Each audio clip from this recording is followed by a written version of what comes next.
जय हिंद साथियों, मैं अनिल कुमार फिर से अपने यूट्यूब चैनल में आप लोगों का स्वागत करता हूं। दोस्तों, आज के सेशन का मेरा जो टॉपिक है वो आपको संविधान निर्माण से संबंधित है और इसके अंतर्गत हम लोग 100 प्रश्नों का एनालिसिस करेंगे।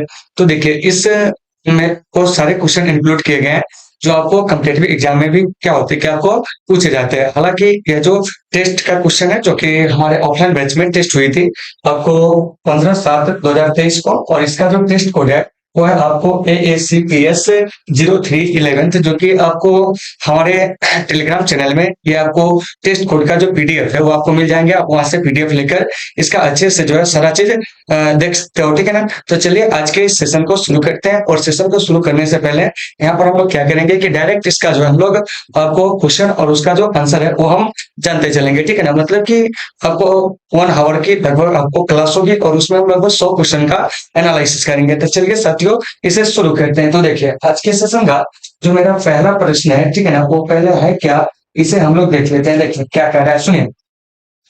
कह रहा है, निम्नलिखित में से किस स्थिति को भारतीय संविधान लागू किया गया था। मतलब आपसे क्वेश्चन पूछा जा रहा है कि भारतीय संविधान किस स्थिति को लागू किया गया था। तो साथियों, भारतीय संविधान जो है ना वो आपको 26 जनवरी 1950 को क्या किया गया था कि आपको लागू किया गया था। लेकिन अगर इसी में पूछा जाता आपको कि आंशिक रूप से क्या है, आंशिक रूप से जो है हमारा संविधान वो आपको कब लागू हुआ था, तो क्या कहते हैं 26 नवंबर 1949 को। या इसी में क्वेश्चन पूछ दिया जाता कि हमारा संविधान जो है वो आपको अंगीकृत कब हुआ था, तो क्या कहते हैं, तो आपको 26 नवंबर 1949 को। या हमारा संविधान बनकर कब तैयार हुआ, तो कहते हैं 26 नवंबर 1949 को, ठीक है ना। तो इन चीजों को देख लीजिएगा।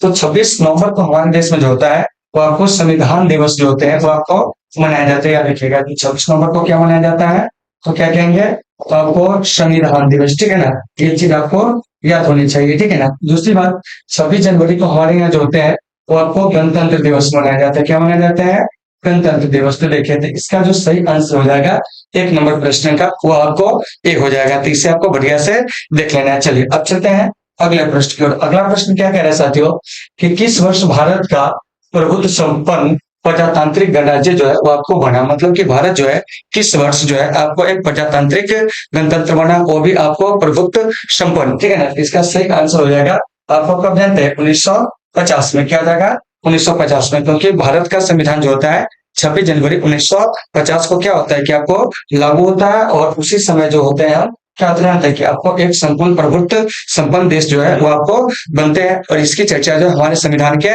प्रस्तावना में भी जो है वो आपको किया गया है। इसका सही आंसर जो हो जाएगा वो आपको डी हो जाएगा। इन चीजों को आपको अच्छे से याद रखिएगा, ठीक है ना।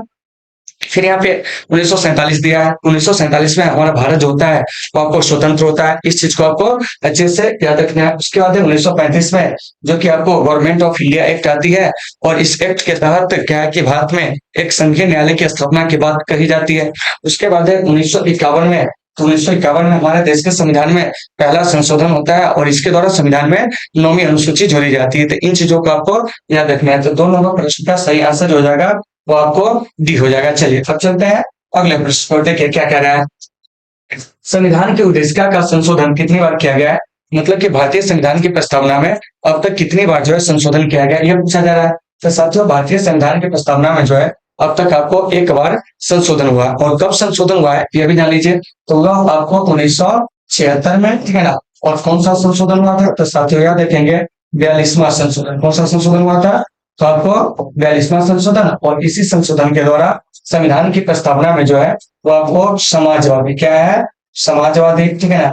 इसके अलावा आपको पंथ निरपेक्ष, क्या है, पंथ निरपेक्ष, ठीक है ना। इसके अलावा आपको एकता और अखंडता, क्या है, एकता और अखंडता नामक शब्द जो है उसको क्या किया गया कि आपको जोड़ा गया। तो ये भी आपसे प्रश्न पूछा जाएगा कि संविधान की प्रस्तावना में जो एकता और अखंडता शब्द है वो आपको कब जोड़ा गया था, तो 1976 में। पंथ निरपेक्ष कब जोड़ा गया था, 1976 में।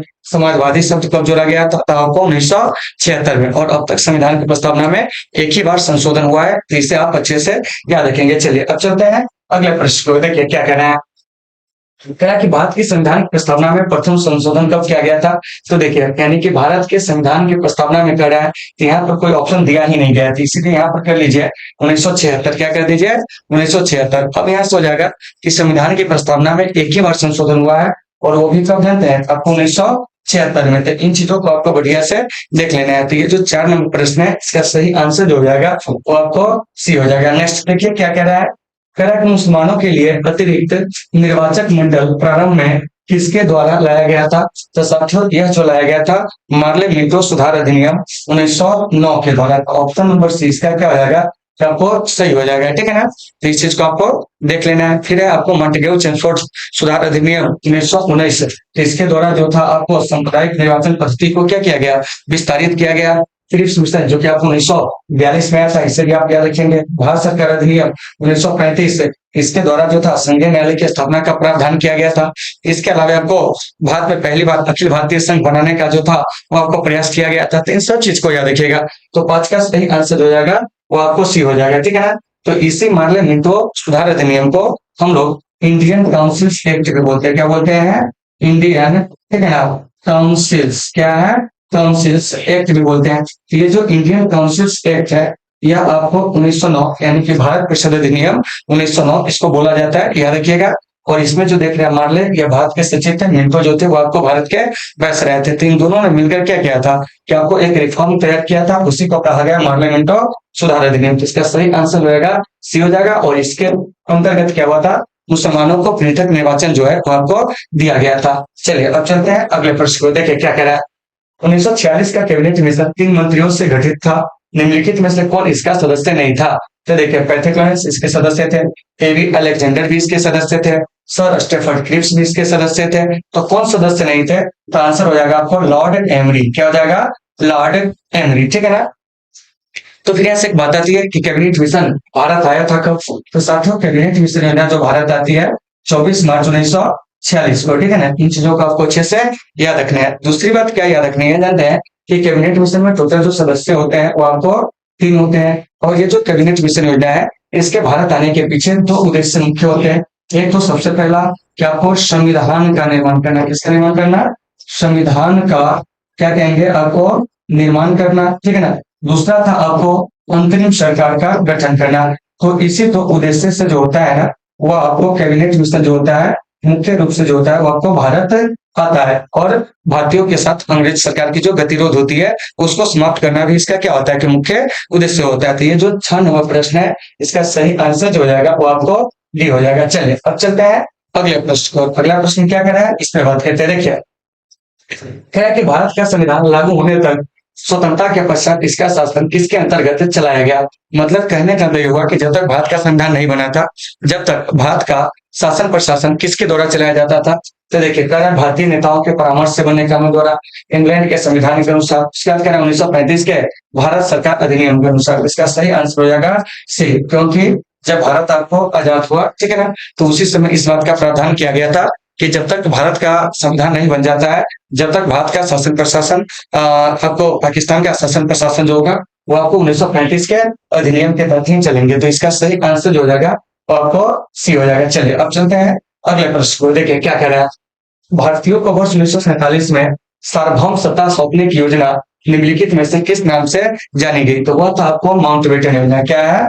माउंटबेटन योजना। तो साथियों माउंटबेटन योजना जो प्रस्तुत किया जाता है 3 जून 1947 को, और इसी में भारत विभाजन की जो रूपरेखा होती है उसको क्या होता है कि आपको रखा जाता है। ठीक है ना, और इसी माउंटबेटन योजना के आधार पर भारत और पाकिस्तान जो है वो आपको क्या होता है कि आपको बनता है। ठीक है ना, भारत तो रहता ही है, ठीक है ना, पाकिस्तान क्या होता है कि भारत से अलग होता है। तो यहाँ से एक बात आती है कि माउंटबेटन कौन था? तो देखिए माउंटबेटन जो था भारत का वायसराय था। तो यहाँ से एक बात आती है माउंटबेटन भारत का वायसराय बनकर आया था कब? तो 24 मार्च 1947 को। और इसके बारे में एक चीज याद रखिएगा कि यह भारत का क्या था कि आपको अंतिम वायसराय था। क्या था? ये जो लॉर्ड माउंटबेटन देख रहे हैं यह भारत का क्या था कि आपको अंतिम वायसराय था। ठीक है ना, और भारत जब आजाद होता है तो स्वतंत्र भारत का पहला गवर्नर जनरल भी इसी को बनाया जाता है। तो याद रखिएगा कि भारत का अंतिम वायसराय और आपको स्वतंत्र भारत का क्या कहेंगे? स्वतंत्र भारत का प्रथम गवर्नर जनरल अगर पूछा जाए, ठीक है ना, तो वो कौन हो जाएंगे जानते हैं? आपको लॉर्ड माउंटबेटन गवर्नर जनरल मतलब जी। इसको आपको याद रखना है। तो आज का जो सही आंसर हो जाएगा ना वो आपको सी हो जाएगा। क्या हो जाएगा? सी। ठीक है ना, तो उम्मीद है कि आप इसे समझ गए होंगे। चलिए अब चलते हैं 9 नंबर प्रश्न को। देखिए क्या कह रहा है। कह रहा है कि अखिल भारतीय संघ स्थापित करने का प्रावधान किस अधिनियम में शामिल किया गया था? तो देखिए कह रहा है कि आपको भारत सरकार अधिनियम 1935। तो देखिए इसका सही आंसर ही ये हो जाएगा ए, भारत सरकार अधिनियम 1935। क्योंकि 1935 के अधिनियम में अखिल भारतीय संघ मतलब स्थापित करने का क्या किया गया था कि आपको प्रावधान किया गया था। इसके अलावा भारत परिषद को समाप्त कर दिया गया था। केंद्र में द्वैत शासन जो था उसे लागू किया गया था। प्रांत से द्वैत शासन को जो था वो आपको हटा दिया गया था, ठीक है ना। एक संघीय न्यायालय की स्थापना की जो थी वो आपको बात कही गई थी। प्रांतों को जो था वो आपको स्वायत्तता जो थी वो आपको ज्यादा दी गई थी। तो इस सब बात को आपको अच्छे से याद रखना है। तो ये जो देख रहे हैं ना, इसका सही आंसर जो हो जाएगा वो आपको क्या हो जाएगा, तो वो आपको ए हो जाएगा। क्या हो जाएगा, ए, ठीक है ना। तो इससे आपको बढ़िया से याद रखना है। चलिए अब चलते हैं अगले प्रश्न पर, लेकिन उससे पहले जान लीजिए और भी अधिनियम है। जैसे भारत परिषद अधिनियम 1909, इसके द्वारा मुस्लिमों को पृथक निर्वाचन का अधिकार दिया गया था। भारत शासन अधिनियम द्वारा क्या हुआ था कि आपको प्रांतों में जो था वो आपको द्वैत शासन लागू हुआ था। तो इसको भी आपको याद रखना है, ठीक है ना। कैबिनेट मिशन प्रस्ताव 1946, इसके आधार पर भारत में संविधान सभा का क्या हुआ था, क्या आपको गठन हुआ था। किसका गठन हुआ था, संविधान सभा का। तो साथियों इन सब चीज को आपको बढ़िया से याद रखना है। तो देखिए, तो ये जो देख रहे हैं लॉ, इसका सही आंसर क्या हो जाएगा, तो यह आपको ए हो जाएगा। चलिए अब चलते हैं 10 नंबर प्रश्न पर। क्या कर रहा है, क्या निम्न से किस अधिनियम में केंद्र में द्वैत शासन प्रणाली को स्थापित किया गया था। तो देखिए केंद्र में जो द्वैत शासन प्रणाली को स्थापित किया गया था ना, वो आपको 1935 के अधिनियम के द्वारा। इसको आपको याद रखना है, ठीक है ना। अब प्रांतों में कहते हैं द्वैत शासन, तो वो हो जाता है आपको 1919 के अधिनियम के द्वारा। तो इन चीजों को भी आपको बढ़िया से देख लेना है, ठीक है ना। देखिए केंद्र में द्वैत शासन कहेंगे तो ये हो जाएगा आपको 1935 के अधिनियम। अब प्रांतों में द्वैत शासन कहेंगे तो 1919 के अधिनियम के द्वारा। तो इसका सही आंसर जो हो जाएगा साथियों वो आपको ए हो जाएगा, ठीक है ना। इन सभी चीजों को आपको बढ़िया से देख लेना है। और ये टेस्ट के क्वेश्चन को अगर आपको प्राप्त करना है तो आप हमारे टेलीग्राम चैनल में चले जाएंगे, वहां से आपको मिल जाएंगे। टेलीग्राम चैनल का नाम है अनिल आर्ट्स क्लासेस सिक्योरिटी, आप वहां पे सर्च करेंगे आपको मिल जाएंगे। नहीं तो हमारे जो ये यूट्यूब चैनल है, ठीक है, यूट्यूब चैनल के किसी वीडियो में जाएंगे, उसके डिस्क्रिप्शन में जाएंगे, आप वहां पे लिंक इसके अवेलेबल होंगे, वहां से आप इसे देख लेंगे, ठीक है ना। चलिए अब चलते हैं अगले प्रश्न को। क्या कह रहा है समझिए, कह रहा है कि वह कौन सा अधिनियम था जिसने भारत में सत्ता ब्रिटिश ईस्ट इंडिया कंपनी से ब्रिटिश क्राउन के हाथों में स्थापित कर दी। मतलब यह हुआ कि ईस्ट इंडिया कंपनी के शासन को कब समाप्त कर दिया जाता है और भारत का शासन डायरेक्ट जो है ब्रिटिश क्राउन के हाथों में चला जाता है। यही क्वेश्चन आपसे पूछा जा रहा है। तो इसका सही आंसर हो जाएगा भारत सरकार अधिनियम 1858, ठीक है ना। तो 1858 के अधिनियम के तहत क्या होता है कि आपको ईस्ट इंडिया कंपनी के शासन को समाप्त कर दिया जाता है और भारत में ब्रिटिश क्राउन की शासन जो होती है वो आपको शुरू होती है। तो इसका सही आंसर डी हो जाएगा। चलिए अब चलते हैं अगले प्रश्न की ओर। अगला प्रश्न हमारा क्या कह रहा है, इस पे बात करेंगे। देखिए कह रहा है रेगुलेटिंग एक्ट कब पारित किया गया था। तो साथ में रेगुलेटिंग एक्ट जो था 1773 में जो था आपको पारित किया गया था। और इसी एक्ट के तहत 1774 में क्या हुआ था, कलकत्ता में एक सर्वोच्च न्यायालय स्थापित की गई थी। इसके अलावा आप एक चीज और याद रख सकते हैं, बंगाल के गवर्नर को बंगाल का गवर्नर जनरल जो था वो आपको बना दिया गया। तो हमारा का जो सही आंसर हो जाएगा वो आपको ए हो जाएगा, ठीक है ना। तो ये सभी चीज आपको अच्छे से याद रखना है, ठीक है ना। और इसको हम लोग नॉर्थ ब्रुक एक्ट के नाम से भी क्या करते हैं कि आपको जानते हैं, क्योंकि लॉर्ड नॉर्थ जो था उस समय ब्रिटेन के प्रधानमंत्री थे। तो इस सभी बात को आपको अच्छे से देख लेना है। तो 12 का सही आंसर ए हो जाएगा। चलिए अब चलते हैं अगले प्रश्न को। देखिए क्या कि मिंटो मार्ले सुधार का उद्देश्य क्या था। तो देखिए तो इसका जो उद्देश्य था पृथक निर्वाचन प्रणाली, और इसके अंतर्गत क्या था कि मुस्लिमों को जो था वो आपको पृथक निर्वाचन प्रणाली जो था वो आपको दिया गया था। तो 13 का सही आंसर आपको ए हो जाएगा। और यहीं से भारत में सांप्रदायिक निर्वाचन पद्धति की क्या होती है कि आपको शुरुआत होती है। तो 13 का सही आंसर ए हो जाएगा। चलिए अब चलते हैं अगले प्रश्न को। देखिए क्या कह रहे हैं, मार्ले मिंटो सुधार बिल किस वर्ष में पारित किया गया था। तो साथियों मार्ले मिंटो सुधार बिल जो है वो आपको 1909 में जो था वो आपको पारित किया गया था। तो 14 का सही आंसर जो हो जाएगा वो आपको क्या हो जाएगा जानते हैं, सी हो जाएगा। चलिए अब चलते हैं अगले प्रश्न को। क्या कह रहा है, संघीय प्रणाली का पहला प्रयास भारत में, ठीक है ना, किस अधिनियम द्वारा किया गया था। तो देखिए तो संघीय प्रणाली का जो पहला प्रयास किया गया था ना वो आपको भारत सरकार अधिनियम 1935 के द्वारा। किसके द्वारा, 1935 के द्वारा। ऑप्शन नंबर 20 का क्या हो जाएगा कि आपको सही हो जाएगा, ठीक है ना। अब आइए संघीय प्रणाली के अलावा आपको एक चीज और है क्या, संघीय न्यायालय की स्थापना का प्रावधान, इसके अलावा अखिल भारतीय संघ बनाने का प्रयास, ये सब जो किया गया था वो आपको 1935 के अधिनियम में ही किया गया था। तो ये सारे चीज साथियों आपको अच्छे से याद होने चाहिए। चलिए अब हम चलते हैं अगले प्रश्न की ओर। चलिए अगला प्रश्न क्या कह रहा है समझिए, कह रहा है कि किस अधिनियम की प्रमुख विशेषता प्रांतीय स्वायत्तता थी। तो साथियों प्रांतीय स्वच्छता जो थी 1935 के अधिनियम की विशेषता थी। तो ऑप्शन नंबर ए इसका क्या हो जाएगा कि आपको सही हो जाएगा। इसे आपको बढ़िया से देख लेना है, ठीक है ना। और प्रांतों को अधिक स्वच्छता दी जाए, ऐसा जो था वो आपको साइमन कमीशन के रिपोर्ट में भी कहा गया था। तो साइमन कमीशन का रिपोर्ट कब प्रकाशित होता है, तो वह आपको 1930 में, कितने में होता है 1930 में। तो इन चीजों को आपको देख लेना है। चलिए अब चलते हैं अगले प्रश्न पर। क्या कहना है, किस अधिनियम को मॉन्टेग्यू चेम्सफोर्ड सुधार के नाम से जाना जाता है। तो साथियों मॉन्टेग्यू चेम्सफोर्ड सुधार अधिनियम के नाम से जो जाना जाता है ना, वो आपको किसको जानते हैं, तो भारत शासन अधिनियम 1919 को। तो यहाँ से एक बात आती है कि सर इसमें मॉन्टेग्यू जो था वो आपको कौन था। तो साथियों ये जो मॉन्टेग्यू जो था ना, वो आपको भारत का क्या था जानते हैं, कि आपको सचिव था उस समय, और चेम्सफोर्ड जो था भारत का वायसराय था। इस दोनों ने मिलकर क्या किया था कि आपको एक सुधार अधिनियम बनाया, उसी को कहा गया भारत शासन अधिनियम 1919। और इस अधिनियम के द्वारा क्या हुआ था कि महिलाओं को पहली बार जो है आपको वोट डालने का क्या हुआ था कि आपको अधिकार मिला। इसके अलावा प्रांतों में द्वैत शासन जो था वो आपको लागू किया गया, और सांप्रदायिक निर्वाचन पद्धति का विस्तार किया गया। अर्थात अब मुस्लिमों के अलावा जो एंग्लो इंडियन है, यूरोपियन है, सिख है, सबको जो है आपको पृथक निर्वाचन का क्या होगा कि आपको अधिकार मिलेगा। तो ये जो 17 नंबर प्रश्न है, इसका सही आंसर जो हो जाएगा वो आपको सी हो जाएगा। तो उम्मीद है कि आप इसे समझ गए होंगे, ठीक है ना। चलिए अब चलते हैं अगले प्रश्न को। देखिए यहाँ पर हम डायरेक्ट इसका आंसर जो है एनालिसिस कर रहे हैं, ठीक है ना। अब देखिए कह रहा कि संविधान सभा के गठन की मांग सर्वप्रथम 1895 में किसके द्वारा किया गया था। तो यह साथियों आपको बाल गंगाधर तिलक के द्वारा, यानी कि ऑप्शन नंबर डी इसका सही है। तो देखिए 1895 में एक विधेयक तैयार किया गया था। उस विधेयक का नाम था आपको स्वराज विधेयक। क्या नाम था उसका, स्वराज विधेयक। और इसी स्वराज विधेयक में साथियों सबसे पहले जो था वो आपको क्या था जानते हैं, कि आपको संविधान सभा के जो आपको सिद्धांत होते हैं, संविधान सभा के जो दर्शन होते हैं, वो आपको देखने को मिलते हैं। तो 18 का सही आंसर डी हो जाएगा। तो फिर यहाँ से प्रश्न ऐसे भी पूछा जाएगा कि स्वराज विधेयक किसके निर्देशन में तैयार हुआ था, तो कहेंगे बाल गंगाधर तिलक। उसके बाद महात्मा गांधी ने 1922 में, ठीक है ना, आपको अंग्रेजों से स्पष्ट शब्दों में संविधान की क्या कहते हैं कि आपको मांग किए थे। उसके बाद जवाहरलाल नेहरू और आपको सुभाष चंद्र बोस जी 1934 में संविधान की क्या कहते हैं कि आपको मांग करते हैं। तो इन सभी चीजों को आपको अच्छे से याद रखना है। 18 का सही आंसर डी हो जाएगा। चलिए अब चलते हैं अगले प्रश्न को। देखिए क्या कह रहा है, भारत की संविधान सभा गठित करने का आधार क्या था। तो साथियों भारत की संविधान सभा गठित करने का जो आधार था वो था आपको कैबिनेट मिशन प्लान। और यह कैबिनेट मिशन प्लान जो है वो आपको कब आता है 1946 में। तो इन चीजों को आपको बढ़िया से देख लेना है।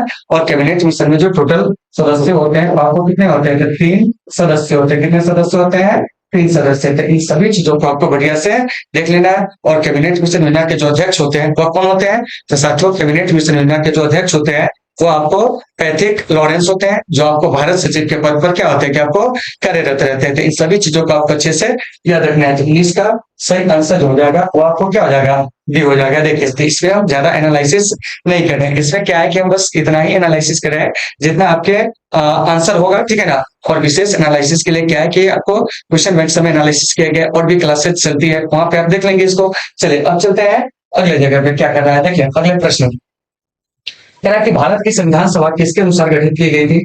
तो साथियों भारत की जो संविधान सभा है ना, वो आपको कैबिनेट मिशन योजना के आधार पर क्या था कि आपको गठित किया गया। तो यहाँ से एक बात आती है कि कैबिनेट मिशन योजना भारत आया था कब, तो देखिए सर कैबिनेट मिशन योजना जो भारत आता है ना, वह आपको 1946 में। और भी ऑप्शन है देखिए, क्रिप्स प्रस्ताव 1942 में आया था, इसे भी आपको याद रखना है। माउंटबेटन योजना जो कि आपको 3 जून 1947 को प्रस्तुत किया जाता है। उसके बाद है साइमन आयोग का प्रस्ताव, यानी साइमन कमीशन की रिपोर्ट। तो यह आपको 1930 में क्या होती है कि आपको प्रकाशित होती है। हालांकि साइमन कमीशन जो होता है वो आपको 3 फरवरी 1928 को भारत आता है, लेकिन इसने अपना जो रिपोर्ट दिया था ना, वो आपको कब देते हैं 1930 में। तो इन चीजों को आपको अच्छे से याद रखिएगा, ठीक है ना। तो आपका प्रश्न जो कर रहा है प्रश्न अनुसार इसका सही आंसर जो हो जाएगा वो आपको डी हो जाएगा। चलिए नेक्स्ट क्या कर रहा है, कह रहा है कि सन 1936 में भारतीय राष्ट्रीय कांग्रेस द्वारा संविधान सभा के गठन की मांग कहां पर हुए अधिवेशन में रखी गई थी, ठीक है ना, यानी कि 1936 में। तो देखिए 1936 में जो आपको अधिवेशन हुआ था वो आपको कहाँ हुआ था जानते हैं, तो आपको लखनऊ में। क्या हुआ था, लखनऊ में, ठीक है ना। तो लखनऊ में हुए जो अधिवेशन था क्या था, अधिवेशन था, ठीक है ना। तो उसका जो मांग है वो क्या है, मांग है वो आपको फैचफुल अधिवेशन में फिर से रखा गया था। यानी कि यह फैचफुल अधिवेशन 1937 में होता है, मतलब 1936 की बात को 1937 में फिर जोरदार ढंग से क्या होता है कि आपको उठाया जाता है। तो यहाँ से एक बात आती है कि फैजपुर अधिवेशन की एक विशेषता बताइए। तो फैजपुर अधिवेशन जो है ना, वो आपको गांव में होने वाला क्या था, क्या आपको पहला अधिवेशन था। ये जो फैजपुर अधिवेशन है और कानपुर अधिवेशन, सभी क्या कहते हैं, लखनऊ अधिवेशन 1936, इस दोनों अधिवेशन की जो अध्यक्षता करते हैं ना, वो आपको पंडित नेहरू कौन करते हैं, पंडित नेहरू। आपके एग्जाम में प्रश्न पूछे जाएंगे तो बताइए कि लखनऊ अधिवेशन 1936, फैजपुर अधिवेशन 1936, सॉरी 37 की अध्यक्षता कौन किए थे, तो क्या कहेंगे, पंडित नेहरू। तो पंडित नेहरू देखिए 1929 में भी आजादी से पहले कांग्रेस के अध्यक्ष बने थे, 1936 में भी, 1937 में भी। तो देखिए 1929 का जो अधिवेशन हुआ था वो आपको लाहौर में हुआ था। कहाँ हुआ था, लाहौर में। 1936 वाला आपको लखनऊ में, कहाँ हुआ था, लखनऊ में। और 1937 वाला जो है वो आपको फैजपुर में हुआ था। कहाँ हुआ था, फैजपुर में हुआ था। इस सभी बातों को आपको अच्छे से याद रखना है। और इस तीनों अधिवेशन की जो अध्यक्षता करते हैं ना, वो कौन करते हैं, तो कहेंगे चाचा नेहरू जी करते हैं, ठीक है ना। इस बात को आपको याद रखना है। तो इसका सही आंसर जो हो जाएगा वो आपको बी हो जाएगा। चलिए नेक्स्ट क्या कर रहा है, समझिए। सर ऐसा क्यों, क्या कि कैबिनेट मिशन योजना के अनुसार संविधान सभा में कुल कितने सदस्य होने थे, तो संविधान सभा में कुल 389 सदस्य होने थे। इसमें से भी क्या था कि आपको 93 जो था वो आपको देसी रियासतों से, कहां से, देसी रियासतों से कितने होने थे, तो आपको 93। उसके बाद जो है आपको दूसरे 92 जो है वो आपको ब्रिटिश फ्रांस से, कहां से कहेंगे, ब्रिटिश फ्रांस से होने थे। उसके बाद जो है आपको 4 जो है वो आपको चीफ कमिश्नरी क्षेत्र से, कहां से, चीफ कमिश्नरी क्षेत्र से क्या है कि आपको होना था, क्या है, होना था। तो टोटल कितने सदस्य होने थे, तो क्या कहेंगे, तो आपको 389, यानी कि ऑप्शन नंबर ए जो इसका क्या हो जाएगा कि आपको सही हो जाएगा। पूछेंगे कहां से कितना, तो कहिएगा 93 देसी रियासतों से, दूसरे 92 ब्रिटिश फ्रांस से, 4 आपको चीफ कमिश्नरी क्षेत्र से, ठीक है ना। तो जो देसी रियासतों के सदस्य थे उसका मनोनयन होना था, जबकि इधर जो प्रांतों से सदस्य थे उसका क्या था कि अप्रत्यक्ष रूप से चुनाव होना था। तो इन चीजों को भी आपको बढ़िया से देख लेना था। 22 का सही आंसर ए हो जाएगा। चलिए 23 में क्या करा, प्रस्तावित मूल संविधान में कुल सदस्यों का विभाजन किस प्रकार होना निश्चित हुआ था, तो देखिए करा दूसरे 92 ब्रिटिश प्रांतों से, बिल्कुल सही है। 93 देसी रियासतों से, बिल्कुल सही है। 4 चीफ कमिश्नरी क्षेत्र से, बिल्कुल सही है। तो इसका जो सही आंसर जो हो जाएगा ना, वो आपको क्या हो जाएगा जानते हैं, तो आपको डी हो जाएगा। क्या हो जाएगा, डी हो जाएगा, ठीक है ना। मतलब ऑल ऑफ डी, ठीक है ना। यहाँ पे 2 ऑप्शन एक ही जैसा हो गया है, ठीक है ना। इसका सही आंसर जो हो जाएगा क्या हो जाएगा, तो आपको डी, मतलब तीनों तरह से जो है संविधान सभा में सदस्यों का क्या है कि आपको आना था, जिसमें से 11 ब्रिटिश फ्रांस से, दूसरे 92 4 चीफ कमिश्नरी क्षेत्र से जो है 4, और 93 जो था वो आपको देसी रियासतों से, ठीक है ना। तो इसको आपको अच्छे से याद रखना है। तो इसका सही आंसर क्या हो जाएगा, तो आपको डी हो जाएगा। इनमें से सभी। नेक्स्ट देखिए क्या कह रहा है, संविधान सभा के विचार का औपचारिक रूप से प्रतिपादन किसके द्वारा किया गया था, तो वह आपको एम एन राय के द्वारा, तो आपको 1934 में। और एम एन राय जो थे तो आपको कम्युनिस्ट पार्टी से संबंध रखते थे, किससे संबंध रखते थे, कम्युनिस्ट पार्टी से। तो इन चीजों को आपको अच्छे से याद रखना है, ठीक है ना। फिर मोतीलाल नेहरू के द्वारा जो है आपको 1924 में भी, ठीक है ना, आपको, और इसके अलावा 1928 में नेहरू रिपोर्ट में भी। 3 चीजों को याद रखिएगा। जवाहरलाल नेहरू, सुभाष चंद्र बोस, इन लोगों ने भी क्या कहते हैं 1934 में ही अंग्रेजों के सामने संविधान की क्या कहते कि मांग रखे थे। लेकिन एम एन राय ने क्या किया था कि आपको औपचारिक रूप से क्या कहते कि आपको मांग रखे थे, ठीक है ना। तो इस बात को आपको अच्छे से याद रखना है। इसका सही आंसर जो जाएगा बी। औपचारिक मतलब प्रत्यक्ष रूप से मांग किया था कि हमें संविधान चाहिए, ठीक है ना। इसका सही आंसर बी हो जाएगा। आगे देख लीजिए क्या कर रहा है कि कांग्रेस ने किस वर्ष किसी प्रकार के बाह्य हस्तक्षेप के बिना भारतीय जनता द्वारा संविधान के निर्माण की मांग को लेकर प्रस्ताव जो था वो आपको पारित किया था। तो इसका सही आंसर हो जाएगा वो आपको कब जानते हैं, देखिए 1936 में। क्या हो जाएगा, 1936 में, ठीक है ना। तो इसको आपको बढ़िया से देख लेना। क्या कहा कि कांग्रेस ने किस वर्ष किसी प्रकार के बाह्य हस्तक्षेप के बिना भारतीय जनता द्वारा संविधान के निर्माण की मांग को लेकर प्रस्ताव पारित किया था। सॉरी, प्रस्ताव पारित की बात हो रही है साथियों। तो यह आपको नेहरू रिपोर्ट में ही हुआ था, ठीक है ना। इसका सही आंसर जो हो जाएगा ना वो आपको ए हो जाएगा। क्या हो जाएगा, ए हो जाएगा, ठीक है ना। तो इस बात को आपको अच्छे से याद रखना। और 1936 में जब एम एन राय ने क्या किया था, 1934 में प्रत्यक्ष रूप से संविधान की मांग कर दिया था, तब आपको कांग्रेस पार्टी के द्वारा 1935-36 में जो था आपको संविधान की मांग की गई थी। लेकिन यहाँ पर जो है आपको संविधान की मांग को लेकर जो प्रस्ताव पारित किया गया था वो आपको नेहरू रिपोर्ट में ही 1928 में। इसका सही आंसर जो हो जाएगा वो आपको क्या हो जाएगा, तो आपको ये हो जाएगा। तो इन चीजों को आपको बढ़िया से देख लेना है। तो उम्मीद है कि आप इसे समझ गए होंगे। चलिए अब चलते हैं अगले प्रश्न को। अगला प्रश्न हमारा क्या करा है, इस पे हम लोग बात करते हैं। जब ये देखिए कह रहा साथियों कि संविधान सभा में विभिन्न प्रांतों के लिए 292 सदस्यों का निर्वाचन होना था, इनमें से कांग्रेस के कितने प्रतिनिधि निर्वाचित होकर जो है वो आपको आए थे? तो देखिए 208, क्या है 208, मतलब कि संविधान सभा के लिए जो निर्वाचन हुआ था ना, यानी अप्रत्यक्ष रूप से, तो वह आपको कितने सीट में हुआ था? तो देखिए तो 208 इसमें कांग्रेस को मिला था, पहले यह जान लीजिए, यहीं से टोटल सीट निकल जाएगा। कांग्रेस को 208 मिला था, मुस्लिम लीग को जो है वो आपको 73 मिला था, सीधे हम उसको लीड लिखते हैं, समझ जाइएगा। तो उसके बाद 15 जो है वो आपको अन्य को मिला था, क्या है अन्य को मिला था, टोटल जो हो गया कितना? देखिए 8 3 11 5 16 7 1 8 1 9 296, यानी कि टोटल 296 सीटों पर प्रत्यक्ष रूप से क्या हुआ था, सॉरी अप्रत्यक्ष रूप से चुनाव हुआ था, जिसमें से कांग्रेस को कितना मिला था वही पूछा जा रहा था। देखिए कांग्रेस को 208, मुस्लिम लीग को 73 और 15 जो है अन्य, जिसमें कुछ निर्दलीय भी थे, कुछ छोटी पार्टियां भी थे, ठीक है ना। तो इसका सही आंसर जो हो जाएगा वो आपको क्या हो जाएगा, तो आपको सी हो जाएगा, ठीक है ना। तो ये सभी चीजों को आपको अच्छे से देख लेना है। चलिए अब चलते हैं अगले प्रश्न को, क्या कह रहा है। देखिए कह रहा है कि सूची 1 और सूची 2 को क्या कीजिए कि आपको सुमिलित कीजिए, क्या कीजिए सुमिलित कीजिए। तो इसको कैसे सुमिलित किया जाता है पहले यह जान लीजिए। सबसे पहले देखिए कि जो मुझे आ रहा है सबसे पहले हम क्या करेंगे कि उसे देखेंगे, क्या करेंगे उसे देखेंगे, ठीक है ना। तो देखिए यहाँ पर सबसे पहले एक हो जाएगा अगस्त प्रस्ताव। तो देखिए तो अगस्त प्रस्ताव लॉर्ड लिलिथगो के द्वारा क्या होता है कि आपको पेश किया जाता है। तो सबसे पहले ए बी सी डी ऐसे देख लीजिए, ये 4 को तो आपको ऑप्शन पहले लिख लेना है, ए बी सी डी, ठीक है ना।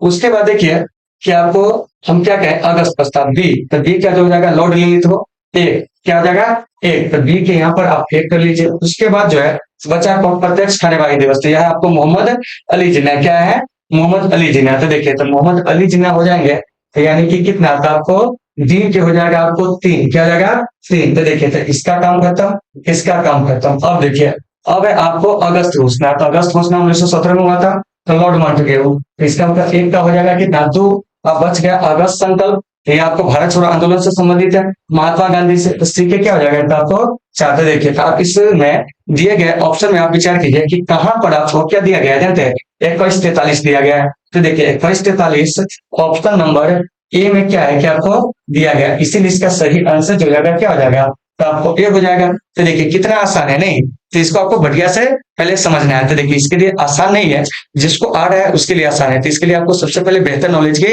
आवश्यकता होगी, सारे थॉट आपको आने चाहिए, उसके बाद आप इसको बना सकते हैं। जैसे देखें कि इसमें अगस्त अगस्त क्या को दिया हुआ है, तो यहाँ से क्या हो सकता है कि आपको इसका आंसर गलत भी तो दे सकते हैं क्या, क्योंकि कई सारे ऑप्शन में जो है आपको देखिए यहाँ पे ऑप्शन छाटना भी आसान है, क्योंकि देखिए पहले के ऑप्शन में ही आपको 2 दिया हुआ, किसी में दिया ही नहीं है, एकदम इजी है इसको छाटना, ठीक है ना। लेकिन यह तुक्का कभी कभी कम आएगा, इसलिए इसको बेहतर तरीके से आपको देख लेना। चलिए अब चलते हैं 28 नंबर प्रश्न में, क्या कह रहा है। कह रहा है कि पुनर्गठन के फलस्वरूप 1947 में संविधान सभा के सदस्यों की संख्या कितनी रह गई थी।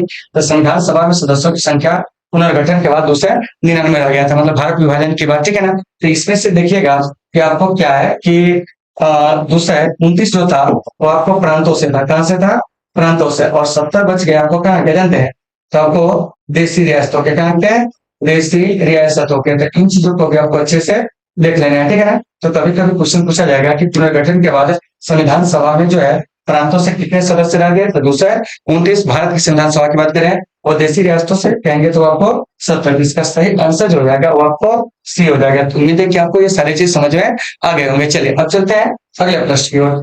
अगला प्रश्न क्या कह रहा है समझिए। कह रहा है 1922 में निम्नलिखित में से किसके द्वारा यह उद्गार व्यक्त किया गया कि भारतीय संविधान भारतीयों की इच्छा के अनुसार होगा। तो यह था आपको महात्मा गांधी के द्वारा, और महात्मा गांधी को हम लोग राष्ट्रपिता के नाम से भी क्या कहते हैं कि आपको जानते हैं, इन्हें बापू भी कहते हैं। फिर आपको मोतीलाल नेहरू, इनके द्वारा 1924 में, क्या है 1924 में, कंपटीशन वाले 1924 पढ़ेंगे, और जिनका बोर्ड का एग्जाम है वो 1928 पढ़ेंगे, ठीक है ना। चलिए गोपाल कृष्ण गोखले, ये इन्होंने भारतीय सेवक समाज की स्थापना किए थे, ये गांधी जी के राजनीतिक गुरु थे। बाल गंगाधर तिलक, जिन्हें हम लोग लोकमान्य के नाम से भी जानते हैं, और इनके द्वारा तैयार जो स्वराज विधेयक था, तो स्वराज विधेयक में 1895 में क्या किया गया था कि अंग्रेजों से संविधान की मांग जो थी वो आपको की गई थी। यानी कहने का मतलब हुआ संविधान सभा के सिद्धांत का पहला जो दर्शन मिलता है ना, वो आपको 1895 के स्वराज विधेयक में। तो इन सभी चीजों को आपको अच्छे से देख लेना है। तो 29 का सही आंसर जो हो जाएगा वो आपको ए हो जाएगा। चलिए अब चलते हैं 30 नंबर प्रश्न में, क्या कह रहा है। 1924 में किसके द्वारा ब्रिटिश सरकार से यह मांग की गई कि भारतीय संविधान के निर्माण के लिए क्या होना चाहिए, जानते हैं संविधान सभा का गठन किया जाए। तो ये हो जाएगा आपको मोतीलाल नेहरू। अगर मान के चले कि यहाँ पर नाम न देकर अगर किसी पार्टी का नाम देता तो आपको देना पड़ता स्वराज पार्टी, क्योंकि स्वराज पार्टी के जो फाउंडर थे आपको मोतीलाल नेहरू और चंद्रशेखर दास, इसी पार्टी के द्वारा क्या किया गया था 1924 में जो था आपको संविधान सभा के गठन की मांग किया गया था। तो यहाँ पर पार्टी नहीं दिया हुआ, इसलिए इसका सही आंसर हो जाएगा वो आपको डी हो जाएगा। और एमएनडा ने 1934 में क्या किए थे, प्रत्यक्ष रूप से संविधान की मांग किए थे। महात्मा गांधी के द्वारा 1922 में अभी बताया है, ठीक है ना। ये सभी चीज को आपको अच्छे से देख लेना है, ठीक है ना। चलिए अब चलते हैं अगले प्रश्न की ओर। अगला प्रश्न हमारा क्या कह रहा है, लेकिन उससे पहले इसका आंसर डी हो जाएगा। चलिए नेक्स्ट क्या कर रहा है सुनिए। वर्ष 1942 में किस योजना के तहत यह स्वीकार किया गया कि भारत में एक निर्वाचित संविधान सभा का गठन होगा जो युद्ध के बाद संविधान क्या क्या करेगी, क्या आपको निर्माण करेगी। तो यह कहा गया था आपको किस में जानते हैं, क्रिप्स मिशन में। तो यहाँ से एक बात आती है, क्रिप्स मिशन भारत आता है कब, तो साथियों 22 मार्च 1942 को क्रिप्स मिशन जो होता है वो आपको भारत आता है। फिर आपको अन्य ऑप्शन पर विचार कर लेते हैं। कैबिनेट मिशन यह आपको 1946 में क्या है कि आपको भारत आया था। पैदल योजना यह आपको 1943 में क्या है कि आपको प्रस्तुत किया गया था। और इसी पर विचार विमर्श करने के लिए 1945 में क्या होता है कि आपको शिमला में एक सम्मेलन किया जाता है जिसको शिमला सम्मेलन कहते हैं। माउंटबेटन योजना 1947 में जो होता है आपको प्रस्तुत किया जाता है। इस सब बात को आपको अच्छे से याद रखना है। लेकिन आपका जो प्रश्न है उस प्रश्न के अनुसार इसका जो आंसर होगा वो आपको क्या हो जाएगा जानते हैं, वो आपको ए हो जाएगा, ठीक है ना। चलिए, और ये जो क्रिप्स मिशन है इसके अध्यक्ष जो होते हैं सर स्टेफर्ड क्रिप्स होते थे। देखिए यहाँ पर हम फुल एनालिसिस आपको नहीं दे रहे हैं, यहाँ पर हम केवल क्वेश्चन का आंसर आपको बता रहे हैं, ठीक है ना। फुल एनालिसिस की जब क्लास चलेगी तो आप उसमें से देख लेंगे। चलिए अब चलते हैं 32 नंबर प्रश्न। क्या कर रहा है, संविधान सभा में किस देशी रियासत के प्रतिनिधि ने भाग नहीं लिया था, तो हो जाएगा आपको हैदराबाद। क्या हो जाएगा, हैदराबाद। याद रखिएगा, ठीक है ना, कि हैदराबाद देशी रियासत के प्रतिनिधि संविधान सभा में भाग नहीं लेते। सबसे अधिक प्रतिनिधि अगर भाग लेते किसी रियासत के तो वो थे आपको कौन, मैसूर रियासत, जहां से 7 प्रतिनिधि जो थे वो आपको भाग लिए थे। तो इस सब बात को आपको अच्छे से याद रखना है। तो देखिए इसका सही आंसर क्या हो जाएगा, तो आपको बी हो जाएगा। क्या हो जाएगा, बी हो जाएगा। चलिए अब चलते हैं अगले प्रश्न। अगला प्रश्न हमारा क्या कह रहा है, इस पर बात करते हैं। देखिए कह रहा है कि बी आर अम्बेडकर का संविधान सभा में निर्वाचन कहाँ से हुआ था। देखिए कह रहा है पश्चिम बंगाल, तत्कालीन मध्य भारत, बम्बई प्रेसिडेंसी। इसका सही आंसर हो जाएगा बम्बई, क्योंकि आपको पता होगा कि बाबा साहब का निर्वाचन जो होता है संविधान सभा में पहले पूर्वी बंगाल से, लेकिन विभाजन के बाद यह क्षेत्र कहाँ चला जाता है, पाकिस्तान में। तब इनका निर्वाचन फिर से क्या होता है जानते हैं, मुंबई के पुणे सीट से होता है। और उस पुणे सीट को खाली करता है एक व्यक्ति जिसका नाम होता है एम आर जयकर, ठीक है ना। तब इनका निर्वाचन आपको मुंबई के पुणे से होता है। तो इसका सही आंसर क्या हो जाएगा, तो आपको सी हो जाएगा। तो इन सभी चीजों को आपको बढ़िया से देख लेना है। चलिए अब चलते हैं अगले प्रश्न को। क्या कर रहा है, मुस्लिम लीग ने किस कारण संविधान सभा का बहिष्कार किया था। तो साथियों मुस्लिम लीग ने किस लिए संविधान का बहिष्कार किया था, थोड़ा सा इसको पढ़ते हैं फिर आपको बताते हैं। देखिए करा है, मुस्लिम लीग संविधान सभा का अध्यक्ष किसी मुस्लिम को बनाना चाहते थे। मुस्लिम लीग को संविधान सभा में उचित प्रतिनिधित्व जो था नहीं मिला था। उसका बाद मुस्लिम लीग मुस्लिमों के लिए एक अलग संविधान सभा चाहता था। तो इसका जो आंसर हो जाएगा ना, ये सभी हो जाएगा। मुस्लिम लीग के ये सभी हित जो थे छिपे थे। हालांकि सबसे बड़ा हित यह था कि उसका उचित प्रतिनिधित्व जो था उसमें नहीं था, इसलिए इसने संविधान सभा का क्या किया था कि आपको बहिष्कार किया था, ठीक है ना। लेकिन यहाँ पे जो ऑप्शन दिए गए उस हिसाब से इसका सही आंसर आपको डी हो जाएगा, क्योंकि वो अलग संविधान सभा भी चाहता था, ठीक है ना। चलिए नेक्स्ट प्रश्न को चलते हैं, क्या होगा, लेकिन उससे पहले इसका आंसर डाल लीजिए डी। आगे देखिए करा कि संविधान सभा का चुनाव निम्न में से किस आधार पर हुआ था। तो साथियों संविधान सभा का जो चुनाव हुआ था ना वो आपको वर्गीय मताधिकार के आधार पर हुआ था। और संविधान सभा में एक सदस्य का चुनाव जो था वो आपको 10 लाख की जनसंख्या पे हुआ था। तो इन सभी चीजों को आपको बढ़िया से देख लेना है। तो उम्मीद है कि आप इसे समझ गए होंगे। चलिए अब हम चलते हैं अगले प्रश्न को। अगला प्रश्न क्या कह रहा है इस पर बात करेंगे, लेकिन उससे पहले इसका सही आंसर डी हो जाएगा। और आप लोगों को समझ में आ रही है या नहीं आ रही है आप लोग कमेंट करके बताओगे। देखिए यहाँ पर हम डायरेक्ट क्या कर रहे हैं जान रहे कि आपको केवल जो है आपको आंसर बता रहे हैं, ठीक है ना। क्योंकि इसका जो है लॉन्ग क्लास तो आपको पहले भी हो चुकी है, ठीक है ना। तो आप वहां से जाके सारे लॉन्ग क्लास को क्या करेंगे देख लेंगे। वहां पे एक एक प्रश्न से जो है आपको कम से कम 10-15 क्वेश्चन निकाल के हम बताए हुए हैं, ठीक है ना। यहाँ पर हम केवल टेस्ट हुआ है उसका एनालिसिस कर रहे हैं, ठीक है ना। तो इसके आधार पर जज नहीं कीजिएगा, ठीक है ना। चलिए आगे चलते हैं। आगे क्या है सुनिए, कह रहा है कि संविधान सभा के सदस्य प्रतिनिधि थे, ठीक है ना। क्या है, संविधान सभा के सदस्य प्रतिनिधि थे किसके, तो जनता द्वारा प्रत्यक्ष निर्वाचित हिस्सा नहीं था, गवर्नर जनरल द्वारा मनोनीत हिस्सा भी नहीं था, जनता द्वारा अप्रत्यक्ष निर्वाचित, यही हो जाएगा। तो ऑप्शन नंबर सी का क्या हो जाएगा कि आपको सही हो जाएगा, ठीक है ना। क्योंकि आपको बताया था कि संविधान सभा में सदस्यों का जो निर्वाचन हुआ था वो आपको अप्रत्यक्ष तरीके से, जिसमें आपको प्रांतों की विधानसभा के जो सदस्य हैं वो आपको भाग लिए थे। इसका सही आंसर क्या हो जाएगा, तो आपको सी हो जाएगा। चलिए अब चलते हैं अगले प्रश्न को। देखिए क्या कह रहा है, भारतीय संविधान को किसने बनाया? संविधान सभा ने, भारतीय संसद ने, ब्रिटिश संसद ने, गवर्नर जनरल ने। तो इसका सही आंसर हो जाएगा संविधान सभा ने, यानी कि भारतीय संविधान को संविधान सभा ने 2 वर्ष 11 माह और 18 दिन में क्या किया था कि आपको तैयार किया था, ठीक है ना। और इस संविधान के निर्माण में जो सबसे अहम भूमिका निभाए थे वो आपको बाबा साहब भीमराव अम्बेडकर, इसीलिए उन्हें भारतीय संविधान का जनक कहते हैं, ठीक है ना। लेकिन संविधान बनाने की बात आएगी तो उन्होंने अकेले नहीं बनाए थे, इसके लिए कई सारी समितियां बनी थी, ठीक है ना। बहुत सारे लोग जो थे इसमें अपना योगदान दिए, तब जाकर हमारा संविधान जो था वो आपको बना था। इसका सही आंसर जो हो जाएगा वो आपको ए हो जाएगा, ठीक है ना। चलिए अब चलते हैं अगले प्रश्न को। क्या कर रहा है? संविधान सभा पुनर्गठित में देशी रियासतों के लिए कितने प्रतिनिधि थे पुनर्गठित में? तो वो आपको 70 था, बताए थे।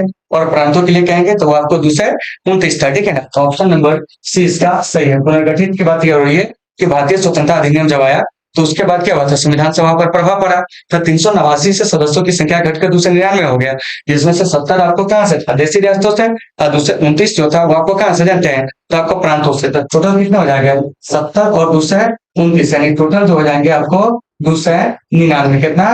299, ठीक है ना। तो इस चीज को आपको बढ़िया से देख लेना है। इसका सही आंसर सी हो जाएगा। चलिए 39 में क्या कर रहा है? पुनर्गठित संविधान सभा में प्रांतों के लिए कितने प्रतिनिधि थे? अभी बताएं, 229। इसका ऑप्शन जो हो जाएगा सी क्या हो जाएगा, क्या आपको सही हो जाएगा। चलिए अब चलते हैं हम लोग अगले प्रश्न की ओर। क्या कर रहे हैं सुनिए। कैबिनेट मिशन योजना के अंतर्गत संविधान निर्माण परिषद में प्रत्येक प्रांत की आवंटित सदस्य संख्या निर्धारित करने के लिए एक प्रतिनिधि कितना जनसंख्या के अनुपात में था? अभी बताए थे कि 10 लाख की जनसंख्या पर जो था तो आपको क्या था कि एक प्रतिनिधि को जो था वो आपको चुना गया था। इसका सही आंसर जो जाएगा वो आपको क्या हो जाएगा? बी हो जाएगा। क्या अभी ना बताए थे कि 10 लाख की जनसंख्या पर आपको एक सदस्य होंगे, ठीक है ना। चलिए नेक्स्ट क्या करना सुनिए। तथा संविधान सभा के सदस्यों को निम्न में से किसने प्रत्यक्ष रूप से निर्वाचित किया था? तो ये हो जाएगा आपको प्रांतों की विधानसभा। क्या हो जाएगा? प्रांतों की विधानसभा। तो ऑप्शन नंबर ए जो हो जाएगा 41 का सही हो जाएगा, ठीक है ना। और प्रांतों की विधानसभा के सदस्यों को कौन चुना था? तो आपको जनता। तो इसलिए इसका सही आंसर क्या हो जाएगा? आपको ए हो जाएगा। चलिए अब चलते हैं अगले प्रश्न की ओर। देखिए क्या कह रहा है। संविधान सभा में किस प्रांत का प्रतिनिधि सबसे अधिक था? तो वह था आपको संयुक्त प्रांत का। संयुक्त प्रांत का टोटल जो था 55 प्रतिनिधि था। उसके बाद चेन्नई से जो था तो आपको 49 प्रतिनिधि था। तो दूसरा जो जाएगा मद्रास, ठीक है ना। संविधान सभा में सबसे अधिक प्रतिनिधि संयुक्त प्रांत से था। दूसरा कहेंगे तो हो जाएगा आपको मद्रास से, ठीक है ना। मद्रास से कितना था? तो आपको 49। तो इन सभी चीजों को आपको बढ़िया से देख लेना है। तो उम्मीद है साथियों कि आप इसे समझ गए होंगे। चलिए अब चलते हैं 43 नंबर प्रश्न में। क्या कह रहा है? संविधान सभा के लिए चुनाव कब संपन्न हुए थे? तो साथियों कह रहा है 1945 में, 1947 में, 1946 में, 1948 में। तो संविधान सभा के लिए जो चुनाव संपन्न हुए थे ना वो आपको कब जानते हैं? 1946 में। क्या है? 1946 में, ठीक है ना। तो इस चीज को आपको अच्छे से याद रखना है। और इस चुनाव का परिणाम क्या रहा था? तो दूसरे 8 सीटें जो है कांग्रेस को मिली थी, 73 सीटें मुस्लिम लीग को, और आपको 15 सीटें जो है अन्य पार्टियों को मिली थी, मतलब कि अन्य को, जिसमें छोटी पार्टी भी और निर्दलीय भी थी, ठीक है ना। और टोटल 296 सीटों पर क्या हुआ था कि आपको चुनाव हुआ था, वो भी कैसे था? आपको अप्रत्यक्ष रूप से। जबकि 93 सदस्य जो थे तो आपको देशी रियासतों से थे जिनका मनोनयन होना था। तो इसका सही आंसर जो हो जाएगा तो आपको सी हो जाएगा। क्या हो जाएगा? सी हो जाएगा। तो आपको इन सभी चीजों को बढ़िया से देख लेना है। चलिए अब चलते हैं अगले प्रश्न पर। क्या कह रहा है? कह रहा है कि संविधान सभा के अस्थायी अध्यक्ष कौन थे? साथियों अस्थायी अध्यक्ष की बताएंगे तो आपको डॉक्टर सच्चिदानंद सिन्हा, जिन्होंने 9 दिसंबर 1946 को संविधान सभा की जो पहली बैठक हुई थी उस पहली बैठक की क्या कहते हैं कि आपको अध्यक्षता किए थे। उसका डॉक्टर राजेंद्र प्रसाद संविधान सभा के क्या थे कि आपको अस्थायी अध्यक्ष थे। क्या थे? अस्थायी अध्यक्ष थे। इस बात को आपको अच्छे से याद रखना है, ठीक है ना। बीएन राव संविधान सभा के क्या थे कि आपको संवैधानिक सलाहकार थे। क्या थे? सलाहकार थे। बाबा साहब भीमराव अम्बेडकर ये प्रारूप समिति के क्या थे कि आपको अध्यक्ष थे। इस बात को भी आपको अच्छे से याद रखना है कि प्रारूप समिति के अध्यक्ष कौन थे? तो क्या कहेंगे? बाबा साहब भीमराव अम्बेडकर, ठीक है ना। तो 44 का जो सही आंसर हो जाएगा ना वो आपको बी हो जाएगा। क्या हो जाएगा? बी, क्योंकि यहाँ पर अस्थायी अध्यक्ष जो है आपसे पूछा जा रहा है। चलिए अब चलते हैं अगले प्रश्न को। अगला प्रश्न हमारा क्या कर रहा है इस पर बात करते हैं। देखिए कह रहा है कि संविधान सभा के अस्थायी अध्यक्ष कौन थे? तो साथियों संविधान सभा के अस्थायी अध्यक्ष पूछे तब, संविधान सभा के अध्यक्ष पूछे तब, संचालन समिति के अध्यक्ष पूछे तब, ठीक है ना। तो ये सभी के जो अध्यक्ष थे वो कौन थे जानते हैं? तो आपको डॉक्टर राजेंद्र प्रसाद। वित्त और कर्मचारी समिति का अध्यक्ष पूछे तब सबका आंसर जो जाएगा डॉक्टर राजेंद्र प्रसाद। इसका सही आंसर क्या हो जाएगा था आपको? यानी कि ए हो जाएगा। चलिए अब चलते हैं अगले प्रश्न को। अगला प्रश्न क्या कर रहा है इस पे बात करते हैं। देखिए इसमें और भी लोगों का नाम है, जान लीजिए। के एम मुंशी जो कि प्रारूप समिति में क्या थे? एक सदस्य थे। डॉक्टर बी आर अम्बेडकर साहब, ये आपको प्रारूप समिति के अध्यक्ष थे। सच्चिदानंद सिन्हा संविधान सभा के पहली बैठक की क्या कहते कि आपको अध्यक्षता किए थे। तो इसका सही आंसर ये हो जाएगा। चलिए अब चलते हैं अगले प्रश्न पर। क्या करें 11 दिसंबर 1946 को किसे संविधान सभा का अस्थायी अध्यक्ष चुना गया। ये लोग आप गर्दा उड़ा सकते हो। आप लोगों को इतना बढ़िया से जो है ऑफलाइन में भी पढ़ाया गया, या इसका जो है फुल एनालिसिस वीडियो जो मिले होंगे तो उसमें बताए होंगे। तो देखिए 11 दिसंबर 1946 को संविधान सभा का अस्थायी अध्यक्ष जो है ना साथियों, वह आपको किस अत्यंत है डॉक्टर राजेंद्र प्रसाद जी को चुना गया था। इसका सही आंसर जो हो जाएगा सी। इसके अलावा बी एन राव को संविधान सभा का संवैधानिक सलाहकार जो था वो भी आपको चुना गया था 11 दिसंबर 1946 को। नहीं तो 11 का सही आंसर सी हो जाएगा। ठीक है ना, सॉरी 11 कहते हैं, यानी कि 46 का सही आंसर सी हो जाएगा। चलिए अब चलते हैं 47 में। क्या करें कि संविधान सभा के संवैधानिक सलाहकार कौन थे। तो ये जो थे आपको बेनेगल नरसिंह राव। ठीक है ना, और इन्हें कब चुना गया था। आपको 11 दिसंबर 1946 को, जिस दिन डॉक्टर राजेंद्र प्रसाद को संविधान सभा के अस्थायी अध्यक्ष चुना गया था, उसी दिन आपको क्या था कि बी एन राव को जो है संविधान सभा के संवैधानिक सलाहकार जो थे वो आपको चुने गए थे। तो उम्मीद है कि आप इसे समझ गए होंगे। तो 47 का सही आंसर जो रहेगा वो आपको डी हो जाएगा। चलिए अब चलते हैं 48 में। कह रहा है कि संविधान सभा के चुने हुए अस्थायी अध्यक्ष कौन थे। एक ही क्वेश्चन थोड़ा अलग अलग फॉर्मेट में पूछ रहा है। इसका सही आंसर हो जाएगा डॉक्टर राजेंद्र प्रसाद, जिन्हें 11 दिसंबर 1946 को संविधान सभा के अस्थायी अध्यक्ष चुने गए थे। चलिए अब चलते हैं अगले प्रश्न को, लेकिन इससे पहले इसका आंसर बी हो जाएगा। चलिए देखिए क्या कर रहा है। निम्नलिखित में से कौन संविधान सभा का सदस्य नहीं था। के Munshi, N Gopal Swami Iyengar, H bag, उसके बाद है आपको टी कृष्णाचार्य। इसका सही आंसर जो रहेगा वो आपको क्या हो जाएगा जानते हैं, एच बेग। ये संविधान सभा के क्या थे कि आपको सदस्य नहीं थे। बाकी जितने भी लोग हैं सभी संविधान सभा के क्या थे कि आपको सदस्य थे। 49 का सही आंसर सी हो जाएगा। चलिए 50 में। भारतीय संविधान सभा की स्थापना कब हुई थी। तो साथियों संविधान सभा की जो स्थापना हुई थी दिए गए ऑप्शन के हिसाब से दिसंबर 1946 में। तो ऑप्शन नंबर सी इसका सही हो जाएगा। ठीक है ना, वैसे संविधान सभा का गठन होता है जुलाई अगस्त 1946 में, लेकिन वो तो ऑप्शन में नहीं दिया गया, इसलिए इसका सही आंसर जो हो जाएगा क्या हो जाएगा जानते हैं। तो आपको ये हो जाएगा, क्योंकि संविधान सभा का जो पहला बैठक होता है ना वो आपको 9 दिसंबर 1946 को, इसलिए आंसर याद रखिएगा सी। क्या है सी। ठीक है ना, और प्रथम अधिवेशन 9 दिसंबर 1946 से 23 दिसंबर 1946 तक चलता है। तो साथियों आज हम लोग क्या किया कि आपको इसमें टोटल 100 क्वेश्चन का एनालिसिस करना था। तो हम 100 क्वेश्चन का एनालिसिस नहीं किया, हम क्या किए कि आपको 1 से लेके 50 तक के जो प्रश्न है उसी का एनालिसिस किया। कल हम लोग क्या करेंगे कि 51 से लेके 100 तक के प्रश्नों का एनालिसिस करेंगे। तो चलिए साथियों आज के इस सेशन को यहीं पे हम लोग विराम देते हैं और इस सीरीज को यहीं तक रहने देते हैं। कल जो है इस सीरीज के क्वेश्चन का आगे से हम एनालिसिस करेंगे। तो आज के क्लास को रहने देते, मिलेंगे फिर आपसे कल एक बेहतर क्लास में। जब तक के लिए आप सभी साथियों से सुविधा, take care, all of you.